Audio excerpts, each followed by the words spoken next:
Top quality और consistent performance के लिए सिर्फ सिल्वर पंप नाम याद रखना।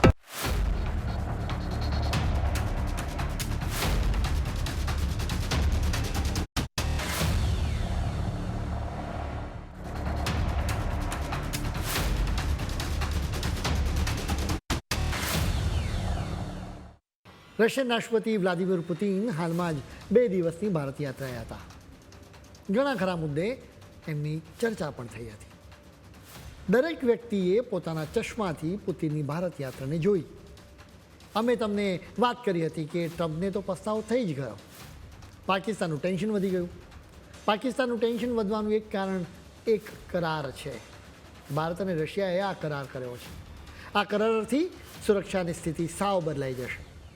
આ કરાર છે રેલોસ. આ રેલોસ એટલે કે reciprocal exchange of logistics support. Putin નવી દિલ્હીમાં આવ્યા એના એક દિવસ પહેલાં જ રશિયન ઓથોરિટી ડુમાએ એને મંજૂરી આપી હતી. આ કરારની મૂળ વાત એ છે કે હવે ભારત અને રશિયા બંને દેશો એકબીજાને લોજિસ્ટિક સપોર્ટ આપશે. હવે તમને સવાલ થાય કે લોજિસ્ટિક સપોર્ટ એટલે શું?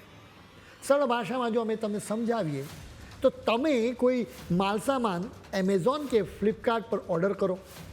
હવે આ વસ્તુ જે ફેક્ટરીમાં બની હોય ત્યાંથી એનું પેકિંગ થાય, એને ટ્રક કે ટ્રેન કે પ્લેનમાં વેરહાઉસ સુધી લાવવામાં આવે, ત્યાંથી દસ્તાવેજોનો ક્લિયર કરવામાં આવે અને એ પછી એ જે પ્રોડક્ટ છે એ તમારા ઘર સુધી પહોંચાડવામાં આવે.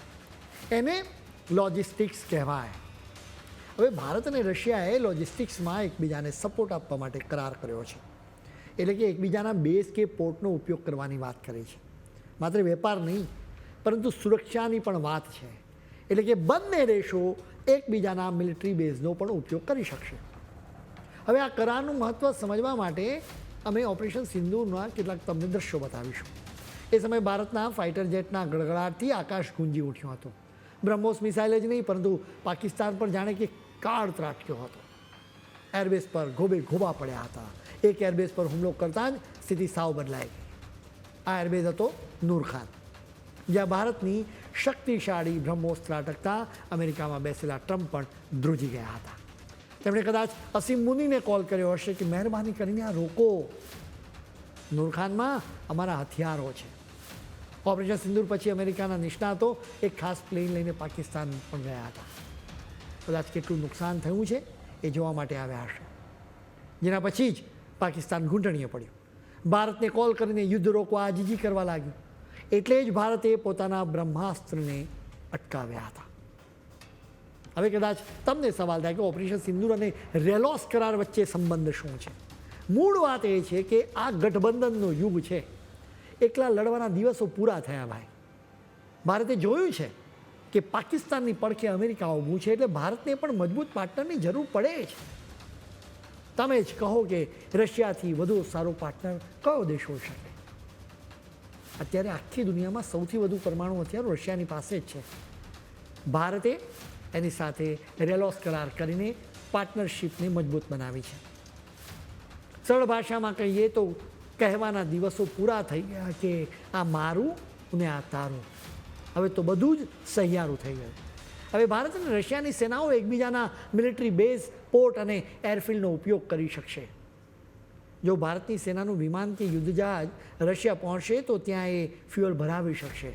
જરૂર પડશે તે થોડું ઘણું રિપેરિંગ પણ કરાવી શકશે. ત્યાં ઈચ્છે એટલા દિવસ રોકાઈ જશે. એમ નહીં કે તમે તો 4 દિવસના જ અમારે ત્યાં મહેમાન છો, અહીંથી જતા રહો. હવે આવી વાત નહીં થાય. એ જ રીતે રશિયાના ફોર્સિસ ભારતમાં આપણી સુવિધાઓનો ઉપયોગ મેળવશે. ચોક્કસ જ ભારત અને રશિયા એકબીજાને ત્યાં કેટલાક સૈનિકો, યુદ્ધ જહાજો અને લડાકુ વિમાનો મોકલાવશે.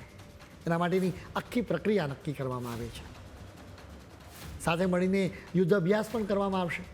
આ કરારથી ભારતને ખૂબ જ ફાયદો થવાનો છે, કેમ કે આપણે તો દશકાઓથી રશિયન યુદ્ધ સામગ્રીનો ઉપયોગ કરીએ છીએ. ફાઇટર જેટથી લઈને એર ડિફેન્સ સિસ્ટમ સુધી રશિયાની સૈન્ય સામગ્રીનો ભારત ઉપયોગ કરી રહ્યો છે. હવે લોજિસ્ટિક્સ માટે કરાર કરવામાં આવ્યા છે, ત્યારે આ રશિયન યુદ્ધ સામગ્રી માટે જરૂરી તમામ પાર્ટ્સ સહેલાથી મળી જશે.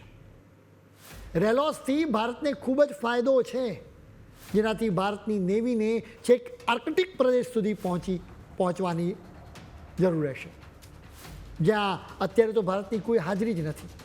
આર્કટિકના મરમસ્ક અને પેસિફિકના વ્લાદિવોસ્ટોક સુધી ભારતના જહાજો જઈ શકશે. બીજી તરફ બંગાળની ખાડીથી લઈને હિન્દ મહાસાગર સુધીના ભારતીય બેઝનો રશિયન યુદ્ધ જહાજો ઉપયોગ કરી શકશે, જેનાથી સુરક્ષાની દ્રષ્ટિએ ભારતને ખૂબ જ મોટો ફાયદો મળવાનો છે.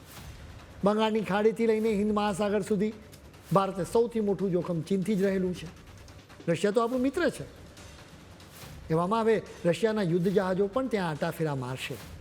એનાથી ભારતને જ ફાયદો થવાનો છે, કેમ કે આ રશિયન યુદ્ધ જહાજોને લાગશે કે ભારત માટે કોઈ જોખમ છે, એટલે તેઓ તરત જ ભારતને એલર્ટ પણ કરશે. આ તો થઈ વાત મિલિટરીની, પરંતુ વેપારને પણ ફાયદો થવાનો છે. રેલોસથી યુરેશિયન માર્કેટ સુધી ભારતની પહોંચ મળશે. તમે યાદ રાખો કે વેપારમાં તમે કેટલા ઓછા ખર્ચે તમારો માલ સામાન પહોંચાડી શકો છો, એના પર જ બધો દારોમદાર રહે છે. રેલોસથી ભારત વાયા નોર્ધન સી રૂટ વેપાર કરી શકશે. આ રૂટ પર રશિયાનો જ કંટ્રોલ છે. અત્યારે જોઈએ તો એશિયાથી યુરોપ વચ્ચેનો વેપાર સુએજ કેનાલ રૂટથી થાય છે. આ રૂટ પર ખૂબ જ બબાલ થાય છે, જેના લીધે વેપાર ખોરવાઈ પણ જાય છે. નોર્ધન સી રૂટ પર આવો કોઈ પ્રોબ્લેમ નથી. વળી એ રૂટ ટૂંકો પણ છે, એટલે ખર્ચો પણ ઓછો આવશે. હવે આ યુરેશિયામાં કયા દેશો આવેલા છે એના પર પણ એક નજર કરવી જોઈએ. નોર્ધન સી રૂટ એ આર્કટિક માર્ગ છે, જેના દ્વારા ભારતનો માલ સામાન સીધો રશિયા અને ઉત્તર યુરોપના દેશો સુધી પહોંચશે. ખાસ કરીને Russia, Norway, Finland, Sweden, Denmark, Germany, Netherland અને યુરોપિયન યુનિયનના અન્ય દેશો સુધી પહોંચશે. આ રૂટ વ્લાદિવોસ્ટોકથી શરૂ થઈને મરમસ્ક થઈને નેધરલેન્ડના રોટરડેમ સુધી જાય છે, જે સુએજ કેનાલ કરતાં પણ ટૂંકો રૂટ છે. એના લીધે 40% જેટલો ખર્ચ ઓછો થાય. આ સાથે જ ચેન્નાઈ વ્લાદિવોસ્ટોક મેરીટાઈમ કોરિડોર અને ઇન્ટરનેશનલ નોર્થ સાઉથ ટ્રાન્સપોર્ટ કોરિડોરના કારણે ભારતનો વેપાર Russia, Kazakhstan, Uzbekistan, Turkmenistan, Armenia, Azerbaijan, Belarus અને ઈરાન થઈને મધ્ય એશિયા અને યુરોપ સુધી વધશે. અલગથી વ્લાદિવોસ્ટોક પોર્ટના ઉપયોગથી ભારતનો વેપાર દક્ષિણ પૂર્વ એશિયાના દેશો સાથે પણ વધુ સરળ અને ઝડપી બનશે. આવા દેશોમાં વિયેતનામ, થાઈલેન્ડ, ઇન્ડોનેશિયા અને ફિલિપિન્સ સામેલ છે. આ રીતે રેલોસથી ભારતને યુએશિયન માર્કેટનો સંપૂર્ણ લાભ મળશે. એટલું જ નહીં, ચીનની બેલ્ટ એન્ડ રોડ ઇનિશિયેટિવને પણ મજબૂત પડકાર મળશે. દુનિયામાં છેલ્લા ઘણા દશકાઓથી ઘણા ફેરફાર થયા કર્યા છે. માત્ર ભારત અને રશિયાના સંબંધમાં કોઈ ફેરફાર થયો નથી, બલકે આ સંબંધો દિવસે દિવસે વધારે મજબૂત થઈ રહ્યા છે.